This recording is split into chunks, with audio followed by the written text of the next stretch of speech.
আসসালামু আলাইকুম ভিউয়ার্স, সবাই ভালো আছেন? আমি লালবাগে আছি, 25 ফিট রাস্তার পাশে। দেখতে পাচ্ছেন বড় বড় বাড়ি আছে আশেপাশে, 6 তলা 7 তলা 10 তলা বিল্ডিং আছে। এখানে ঘনবসতি এলাকা, ব্যবসায়িক এলাকা এবং লালবাগের প্রসিদ্ধ স্কুল কলেজ আছে আশেপাশে।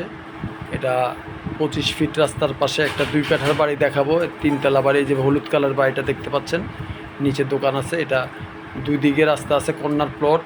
এই যে আশেপাশে বড় বড় বিল্ডিং দেখতে পাচ্ছেন। এই যে 25 ফিট রাস্তার পাশে আবার 7 ফিটের একটা গলি রাস্তা আছে। এটা কাগজপত্র ভালো, 2 কাঠা জায়গার উপরে 3 তলা বিল্ডিং। গ্যাসের চুলা আছে 5 ডাবল, এবং এখানে প্রায় 1.5 লাখ টাকার মতো ভাড়া ওঠে। এটা মালিকের দাম হচ্ছে 6 কোটি টাকা। যারা নিতে চান আমার সাথে যোগাযোগ করবেন। এই যে পাশে গলি রাস্তা দেখতে পাচ্ছেন, দুই দিক থেকে আলো বাতাস পাবেন সবসময়। ভিউয়ার্স, সবাই আমার চ্যানেলটি সাবস্ক্রাইব করবেন, লাইক দিবেন, যাতে ভালো ভালো জমি, বাড়ি, ফ্ল্যাট, দোকানে ভিডিও দেখাতে পারি। তো সবাই আমার সাথে যোগাযোগ করবেন যারা জায়গাটা নিতে চান, এবং আরও ভালো ভালো ভালো বাড়ি আছে। ভিউয়ার্স, ভালো থাকবেন সবাই। আসসালামু আলাইকুম।